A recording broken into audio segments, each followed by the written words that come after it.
ರಾಜಶೇಖರ್ ಇಟ್ನಾಳ್ ಎಂಬ ಹೆಸರಿನಾದ ನಾನು ಲೋಕಸಭೆಯ ಸದಸ್ಯನಾಗಿ ಚುನಾಯಿತನಾದವನಾಗಿ ಕಾನೂನು ಮೂಲಕ ಸ್ಥಾಪಿತವಾದ ಭಾರತದ ಸಂವಿಧಾನಕ್ಕೆ ಸತ್ಯ, ಶ್ರದ್ಧೆಯನ್ನು ಮತ್ತು ನಿಷ್ಠೆಯನ್ನು ಹೊಂದಿರುತ್ತೇನೆಂದು, ಭಾರತದ ಸಾರ್ವಭೌಮತ್ವವನ್ನು ಮತ್ತು ಅಖಂಡತೆಯನ್ನು ಎತ್ತಿ ಹಿಡಿಯುತ್ತೇನೆಂದು ಮತ್ತು ನಾನು ಈಗ ಕೈಗೊಳ್ಳುತ್ತಿರುವ ಕರ್ತವ್ಯವನ್ನು ಶ್ರದ್ಧಾಪೂರ್ವಕವಾಗಿ ನಿರ್ವಹಿಸುತ್ತೇನೆಂದು ದೇವರ ಹೆಸರಲ್ಲಿ ಪ್ರಮಾಣ ಮಾಡುತ್ತೇನೆ.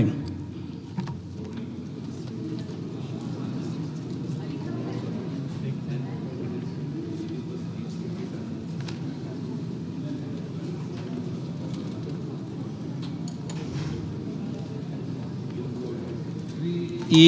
ತುಕಾರಾಮ್.